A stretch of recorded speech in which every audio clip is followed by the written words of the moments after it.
नमस्कार, मैं हूं आशीष चित्रांशी और आप देख रहे हैं द न्यूज लॉन्चर। 4 जनवरी 2026 शाम 5 बजे मोदी को लोकसभा में राष्ट्रपति के अभिभाषण पर धन्यवाद प्रस्ताव पर जवाब देना था, भाषण देना। मोदी नहीं आए, प्रधानमंत्री नहीं आए। बहुत सारी अटकलबाजियां शुरू हुई और उन अटकलबाजियों में जो सबसे सच्ची बात लगी वो ये थी, क्योंकि सुबह से ही राहुल गांधी नरवणे साहब की किताब ले घूम रहे थे और खुलेआम उन्होंने कहा था कि मोदी आएंगे तो ये किताब मैं उनको दूंगा, सामने जाकर के खुद दूंगा और खुद ही पढ़वा दूंगा कि अपना चरित्र पढ़ लो। मोदी भाग गए, नहीं आए, इसमें कोई दो राय नहीं, पूरे देश को ये बात पता चल चुकी थी। लेकिन मोदी भाग गए, 56 इंच की छाती वाला भाग गया। ये तो हजारों करोड़ रुपए खर्च करके जो ब्रांड बनाया गया था, वो निर्भीक, उसको पलीता लगा दिया मिनटों में। तो स्क्रिप्ट लिखने के लिए लगे, भाजपा में भीतर लोग लगे, वो भी अगले दिन लगे। ओम बिरला, मैं सीक्वेंस बता रहा हूं, बस मेरे साथ 1 मिनट आप सब्र करिएगा। ओम बिरला अगले दिन 11 बजे आए और 11 बजे आकर के उन्होंने बाकायदे 2 मिनट का भाषण दिया और चले गए। भाषण में बताया कि विपक्ष के सांसदों का रवैया ठीक नहीं है, कांग्रेस के सांसदों का रवैया ठीक नहीं है, सारा बता करके पूरा देश देख रहा है, 140 करोड़ लोग देख रहे हैं, सब वो करके और स्थगित करके चले गए। अगले दिन फिर 12 बजे आए, 12 बजे 4 मिनट तक जो है अपना 4 मिनट, क्या 4 मिनट से ज्यादा है कुछ, उन्होंने ज्ञान दिया विपक्ष को और फिर चले गए। 3 बजे आए तो उन्होंने देश को बताया कि कल प्रधानमंत्री इसलिए नहीं आए थे क्योंकि प्रधानमंत्री पर विपक्ष हमला करने वाला था, हमला करने की साजिश थी। तो ये प्लान मुझे पता चल गया, इसलिए मैंने मोदी जी को रोक दिया था। यहीं पर स्टोरी खत्म हो जाती है। स्पीकर 11 बजे आए तो उसको नहीं पता था, 11 बजे इतनी बड़ी बात 11 बजे आके बताता, फिर 12 बजे बताता, वो 3 बजे बताया, 11 बजे उसको पता ही नहीं था कि ऐसा हुआ है। खैर, ये इसलिए मैंने इतना बताया, ये सब मैं बता चुका हूं, इसलिए मैंने बताया मैं क्षमक साथ, क्योंकि इतनी घटिया स्क्रिप्ट ये थी। जिस स्क्रिप्ट राइटर ने लिखा था उसकी जगह साहेब को चंद्रबाबू नायडू से स्क्रिप्ट राइटर मांगना चाहिए। चंद्रबाबू नायडू के प्रवक्ता ने टेलीविजन शो में लाइव जो बताया, उसने ये साबित कर दिया है कि इस देश में सरकार को नया नाम आप सर्कस दे सकते हैं। पहले सर्कस लगते थे, आजकल के बच्चे नहीं देखे। आजकल के बच्चे इसलिए सर्कस नहीं देखे क्योंकि पहले हम लोग सर्कस साल में एक बार देखने जाते थे, आज का बच्चा पूरे साल सर्कस देख रहा है। नरेंद्र मोदी का सर्कस पूरे साल देख रहा है। चंद्रबाबू नायडू के प्रवक्ता ने टेलीविजन शो में लाइव बताया कि दरअसल आप लोगों को पता नहीं है हमला कैसे होने वाला था। मोदी आते तो राहुल की जो सांसद थी, महिला सांसद, उनको दांत से काट लेती।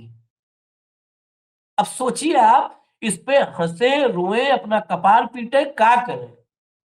बिरला कहाँ है? मुझे लगता है ये सुन के बिरला भी मुंह छिपा के बैठ जाएंगे। भाऊ को ले आइए, हम लोग नहीं मुंह छिपाएंगे क्योंकि हमने ऐसा कोई कुकर्म नहीं किया है। भाऊ, स्वागत है आपका। इस देश में 12 साल का सबसे बड़ा रहस्योद्घाटन हो गया है।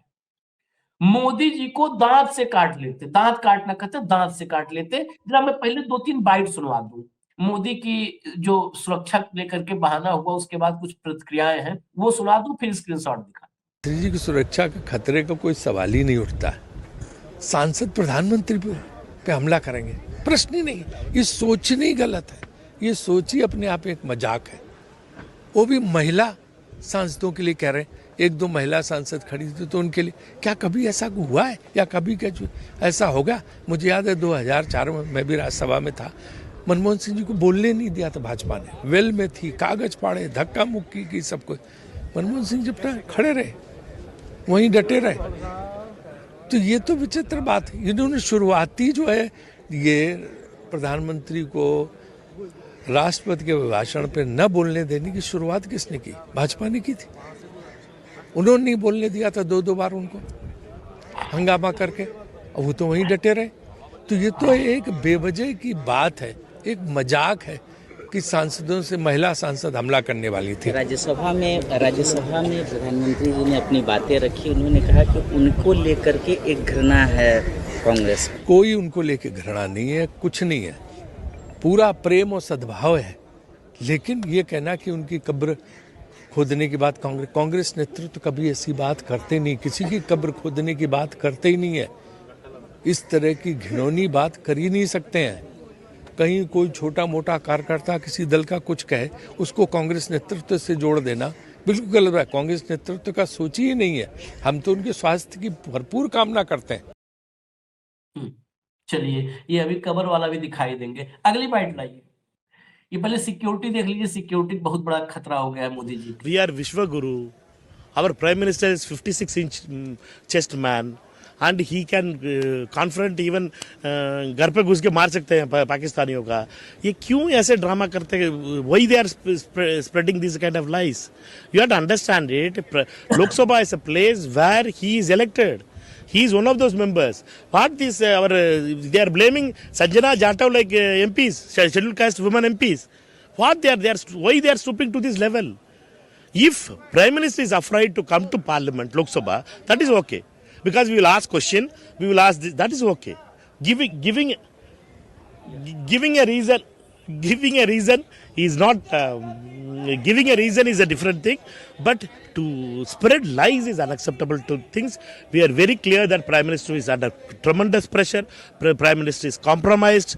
Prime Minister is under tremendous pressure, particularly after SPN files, and he is unable to deal with this situation. Therefore, only he was not coming to Lok Sabha, and he has gone to Rajya Sabha. In the Rajya Sabha, after the walkout of all the opposition leaders, he spoke to the NDA MPs. That has become video has been sent outside that as if he is speaking to the Parliament, he was speaking to the NDA Rajya Sabha MPs only. एक और bite, वो भी सुनाइए। प्रधानमंत्री जी, सर्वाधिक सुरक्षित जगह है भारत की लोकसभा, और यहाँ सर्वाधिक सुरक्षित कोई है तो भारत का प्रधानमंत्री। और भारत का प्रधानमंत्री इतना शक्तिशाली है कि 3 महिलाएं, वो भी सांसद महिला, उनसे डरकर संसद न आए तो उन करोड़ों भारतवासियों को क्या होगा जो सीमाओं पे हैं। वाह प्रधानमंत्री जी, आपने अपने को असुरक्षित बता के यहाँ सारे सांसदों को असुरक्षित कर दिया। कल से मजाक उड़ रहा है आपका देश में और दुनिया में।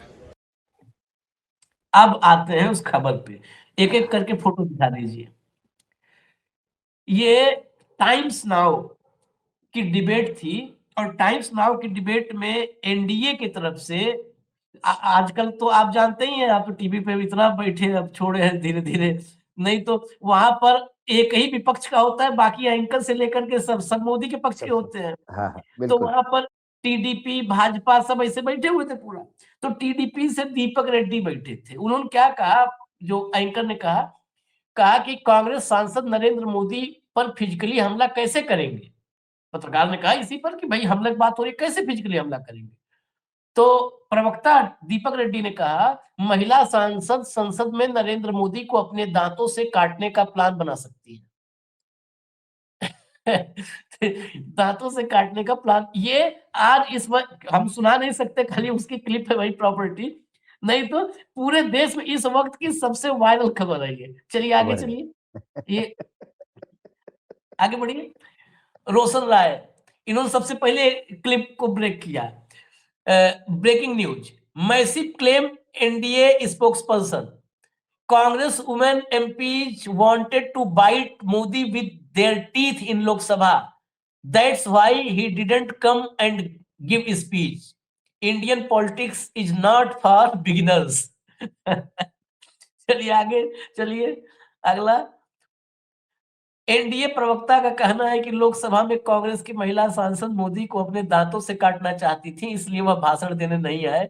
भारतीय राजनीति नए लोगों के लिए नहीं है। ये जो है वो इसकी उसी का हिंदी अनुवाद रोशन वाला लिखा। अब बताइए बाबू, अब दांत से देखिए, काट लेती दो बातें हैं, खतरा। हाँ, इसमें कई एंगल है आशीष। हाँ, एक, सदन के अंदर ओम बिरला ने यदि ये बात कही है हाँ, तो ये बहुत महत्वपूर्ण और सीरियस है। हम्म, इस पे गृह मंत्री का इस्तीफा होना चाहिए कि हाँ, प्रधानमंत्री की हत्या की साजिश होती है। हम्म, ये स्पीकर को पता पड़ता है, गृह मंत्री को नहीं पता पड़ता। हम्म, पॉइंट नंबर 1, क्योंकि स्पीकर ने कहा कि मैंने ही बताया, मत आ जाओ, मुझे पता पड़ा। हाँ, दूसरी बात, स्पीकर का इंट्रोगेशन होना चाहिए, पूछताछ होनी चाहिए कि उनको ये हम्म, इंफॉर्मेशन कहाँ से मिली, कहाँ से आई? हाँ, हाँ, हाँ, इनके पास किसने प्लान रचा, हम्म, और इनके पास फुल प्रूफ प्लान हो तो तीनों महिलाओं पे मुकदमे चलने चाहिए हम्म, हत्या के प्रयास का। हम्म, ये चीजें होनी चाहिए जो इस देश का एक नागरिक होने के नाते मैं सोचता हूं। अब दूसरी बात, हंगामा पहले भी हुआ, राजू शुक्ला ने भी बताया, लेकिन हंगामा होने के बाद प्रधानमंत्री भागे नहीं। मनमोहन सिंह जैसा सौम्य प्रकृति का आदमी, वो भी डटा रहा, वहां खड़ा रहा, नहीं बोलने देते ठीक है, लेकिन मैं खड़ा रहूंगा, मैं हाउस में आऊंगा ही नहीं, ये तो नहीं किया। तीसरी बात, जो वीडियो आए हैं पार्लियामेंट के, उसमें वो महिला सांसद प्रधानमंत्री के सामने नहीं गई थी। सबसे पहले वो गई थी निशिकांत दुबे को कॉर्नर करने। हाँ, निशिकांत दुबे भाग गए वहां से। हम्म, उसके बाद इसी बीच में प्रधानमंत्री आने, तो वहां पे नहीं, वो चिल्ला प्रधानमंत्री चोट हुई, आए नहीं, आए नहीं। हाँ, तो प्रधानमंत्री प्रधानमंत्री के आसन के सामने वो बोले। हाँ, ये दूसरी आसन, बात। और तीसरी बात बहुत सीरियस, और मैं बड़ी जिम्मेदारी से कह रहा हूं, तीनों महिलाओं में 2 दलित महिलाएं थी, हाँ, क्योंकि ये मनुस्मृति के पूजक है और ये संविधान को नहीं मनुस्मृति को मानते हैं। ऐसा यदि मैं कहूं तो क्या कहीं दलित महिलाओं की अपने ऊपर छाव पड़ने जाए या उनका हाथ टच हो जाए, हम्म, इस डर से तो प्रधानमंत्री नहीं आए।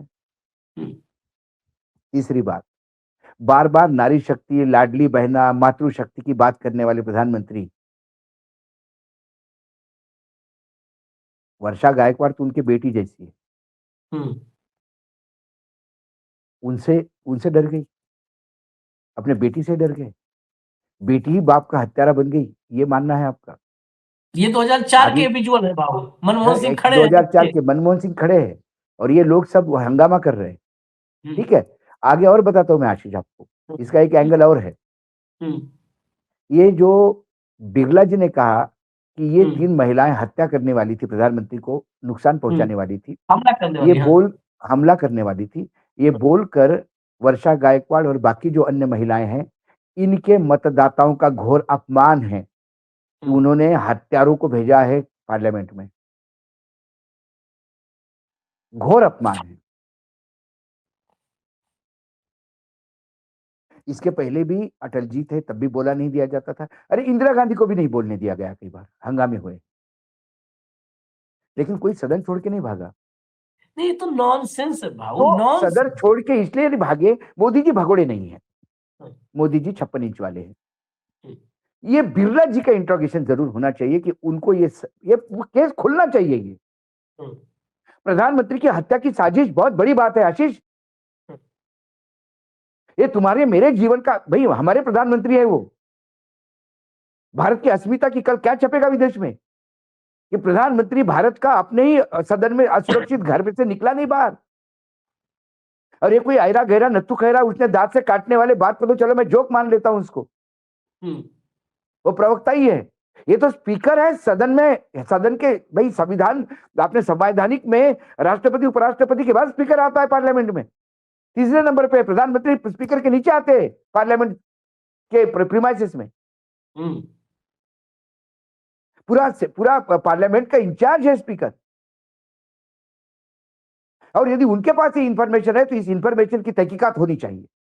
ये षड्यंत्र कब रचा गया, किसके यहां रचा गया, कौन कौन लोग थे, क्या टेलीफोन टैपिंग हुआ, सारी बातें होनी चाहिए। किसने क्या बात की, कैसा हमला करना था। एक बात उसको भी, प्रवक्ता को भी बुला लेना चाहिए कि दांतों से हमला करने के लिए कौन से डेंटिस्ट से दांत पक्के करवा के लाए थे, क्योंकि घटिया से घटिया एलिगेशन लगे हैं, सबूतों के साथ लगे हैं, फिर भी इन आदमी के चमड़ी पे कोई संपर्क, मतलब कोई इंपैक्ट नहीं होता। तो वो ड्रैकुला वाले दांत चाहिए काटने के लिए भी। तो वो दांत कहाँ फिक्सिंग करने गए तीनों महिला? पहले सारे जितनी भी इंडिया गठबंधन की महिलाएं हैं, इनके दांतों की टेस्टिंग तो नहीं हुई डेंटिस्ट से कि कौन दांत से काट सकता है, इनको सिलेक्ट करो अच्छे दांत वालों को, नहीं तो कोई काटने जाए और खुद का ही दांत टूट जाए। नहीं नहीं, नरेंद्र मोदी का चरित्र ये तो आप ऐसे समझ लीजिए ना, जब महिलाओं के दांत की बात आई और दांत काटने, यही नरेंद्र मोदी ने रेणुका चौधरी को क्या बोला था? हाँ, शूर्पणखा बोले थे, हाँ, हिडिंबा बोले थे, हिडिंबा। शूर्पणखा, हंसने शूर्पणखा, शूर्पणखा, रामायण में शूर्पणखा, हाँ, वो हाँ। शूर्पणखा बोला था। तो उनको हर महिला शूर्पणखा दिखती है क्या? मातृशक्ति, लाडली बहना, ये सब शूर्पणखाओं को पैसे देते हैं क्या? ये कई सवालों के जन्म दिया है बिरला जी के इस वक्तव्य ने। वस्तुस्थिति ये हुई कि ये भाग गए, ये भगोड़े का टैग जब लग गया सर पे, तो अब उस टैग को कैसा धोना? एक मिनट, उस टैग को कैसा धोना, भगोड़े का टैग को कैसा धोना? तो बिरला जी से एक नई कहानी शुरू कर दी कि प्रधानमंत्री भगे नहीं, मैंने बोला मत आना, क्योंकि उनके ऊपर हमला होने वाला था। और यदि इतनी जारी बात है तो तुरंत इमीडिएटली एक्शन लेना चाहिए। और मुझे तो लगता है कि विपक्ष ने अभी एक तुरंत वो हमला ये कर देना चाहिए, मोशन मूव करना चाहिए, एडजमेंट मोशन मूव करना चाहिए कि सबसे पहले रहने दो एफस्टीन, रहने दो बाकी सारी चीजें, अमेरिका डील वगैरह बाद में होगा, पहले प्रधानमंत्री पे हमला है भाई। प्रधानमंत्री पे हमला कैसा हो रहा था, कौन षड्यंत्रकारी था, इसके पीछे लोग कितने थे, क्या क्या तैयारी हो गई थी, और ये सारी बातें स्पीकर साहब के पास कैसी आ गई, ये सारी चीजें अब सामने आनी चाहिए। देश जानना चाहता है कि मेरे प्रधानमंत्री पे कौन हमला करना चाहता है। इसमें तो पहले स्पीकर नप जाएंगे अगर ये हो नहीं जाए ना वही, वाकई। मैंने वही पता नहीं, है, होना चाहिए, होना मैं चाहिए। इस बात को कल से कर रहा हूं। पहले 5 बजे पार्लियामेंट में भागा झूठ बोलना शुरू हो गया था, ये तो अभी 2014 के बाद पार्लियामेंट में भी लोग झूठ बोलते थे। अब पार्लियामेंट का पीठासीन अधिकारी झूठ परोसता है तो फिर देश में सच्चाई कहां मिलेगी? एक तो इससे जगह थी बड़ा पार्लियामेंट। कुछ नहीं है। मैं कल से एक बात कर रहा हूं और बहुत सिंपल है, कुछ कोई लॉजिक नहीं लगाना है। 5 बजे मोदी को आना था, 5 बजे मोदी नहीं आए, इसका मतलब 4:45 बजे तुम, कम से कम 4:45 बजे पता चल गया होगा। बिल्कुल तभी तो बिल्कुल 5 बजे भाषण होना था, 4:45 बजे पता चल गया होगा। फोन किए होंगे, साहब बिल्कुल। आप जहां वहीं लौट जाओ क्योंकि यहाँ पर बहुत बड़ा हमला होने वाला है। 4:45, अगर इनको 4 फरवरी को 4:45 बजे पता चल गया था, तो ये 5 फरवरी को दोपहर 3 बजे क्यों बताए? उसके पहले ये सदन में चेयर पर और आए। यदि इस देश के प्रधानमंत्री के जान को खतरा पैदा करना है या उनकी जान हानि हो सकती है, ऐसी स्थिति आ गई, तो सबसे पहले इन सभी सांसदों को परमानेंट बैन करना चाहिए पॉलिटिक्स से। हाँ। लेकिन सबूत, सबूत चाहिए उसके लिए, सिर्फ जबानी खर्चा नहीं होना चाहिए, सबूत चाहिए। इस देश आज में बिरला जी ने इतिहास रच दिया, बिरला जी ने इतिहास रच दिया। इतिहास क्या बहुत बिरला, बड़ी हाँ, अवमानना हो और जाएगी तब भी बिरला मैं जी बोल के दूंगा। बिरला और अभी जो कैबिनेट कमेटी ऑन सिक्योरिटी है, उसमें अपवाद के तौर पे बिरला जी को भी इंक्लूड करना चाहिए, क्योंकि बिरला जी के पास वो खबरें होती है जो इंटेलिजेंस के पास नहीं होती, आर्मी इंटेलिजेंस के पास नहीं होती, पीएमओ इंटेलिजेंस के पास नहीं होती, से अपने रॉ के पास नहीं होती, सीबीआई के पास नहीं होती। वो क्षण के खबर उनके पास आती है। इतना ज्ञाता आदमी, इतना सोर्सफुल आदमी देश का एसेट है। इस देश में वर्बल फ्रॉड का एक नया दौर शुरू हुआ है। वर्बल फ्रॉड का एक नया दौर शुरू हुआ है, बिल्कुल स्पष्ट। आदमी, अब बताइए ना, मैं बिरला जी की बात करता हूँ, वर्बल फ्रॉड तो बहुत लोग कर रहे हैं, बिरला जी फिर वही बात। आप सोचिए, जिसको 4:45 बजे पता है, वो चला गया सदन से, रात में सो गया, सुबह आया सदन में, 11 बजे बैठा, भूल गया कि मोदी जी पर हमला होने वाला है, 12 बजे बैठा, भूल गया, 3 बजे याद आया, क्योंकि स्क्रिप्ट लिखने में 3 बज गए थे। जब 12 बजे 1 बजे तक देखा, पूरे देश में वायरल, पूरे देश में उस समय सोशल मीडिया पर एक ही चीज वायरल थी, 56 इंच का डरपोक, 56 इंच का मैंने कहा डरपोक। ना, तब कहा मैंने कि कहा जल्दी से स्क्रिप्ट लिखने वाले बहुत ही घटिया है। उनको ये पता नहीं कि ये स्क्रिप्ट लिख के बिरला जी फंस जाएंगे। हाँ। लेकिन आशिक, इनको डर नहीं है फंसने का। कल नो कॉन्फिडेंस इनके ऊपर कुछ भी कोई मोशन भी आया, एडजर्नमेंट मोशन आया कि no no no no no no, ruling देता हूं, मेरे खिलाफ नहीं आएगा मोशन, मैं हाँ रूलिंग दे बस, रहा हूँ। ये हाँ आसन ने रूलिंग दे दिया, मेरे खिलाफ मोशन नहीं आएगा। खैर, और कोई मुझे पूछेगा नहीं, मुझे पता पड़ गया था। रात को सोया, सपने में मैंने देखा ये 3 महिलाएं हमला कर रही थी। सुबह उठ के मैंने कहा कि भाई साहब सुबह सुबह सपना पड़ा था, सपना सच होता है। सुबह का आप मत जाइए, और भाई साहब ने सुन लिया, मैंने बचा लिया भाई साहब को, भाई ताकि साहब तो 2029 में भी यही स्पीकर रहेंगे। उन्होंने अपनी सीट पक्की कर ली। इस बार का भारत रत्न उनको देना चाहिए, या ये जो वीर चक्र दिया जाता है सैन्य में, ऐसे चक्र, वीर चक्र इनको देना चाहिए, और अपवाद की तरह देना चाहिए कि प्रधानमंत्री की जान की रक्षा करने के लिए।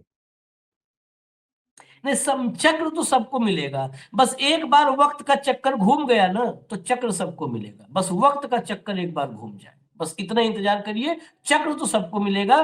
जो जो इस देश में कर रहे हैं लोग, संवैधानिक संस्थाओं का इन्होंने मजाक बना दिया, संवैधानिक संस्थाओं को इन्होंने मतलब स्पीकर मजाक पद ही की नहीं, गरिमा, स्पीकर पद की गरिमा खत्म ही कर दी, समाप्त कर दी। खत्म कर दिया। उस पे बैठने के लिए पहले ओम बिरला बनना पड़ेगा आदमी को, तब बैठे, नहीं तो बैठ ही नहीं पाएगा। इजाजत दीजिए, हमें इजाजत दीजिए, अभी फिर आ रहे हैं अगला कार्यक्रम लेके। धन्यवाद भाऊ, नमस्कार। नमस्कार।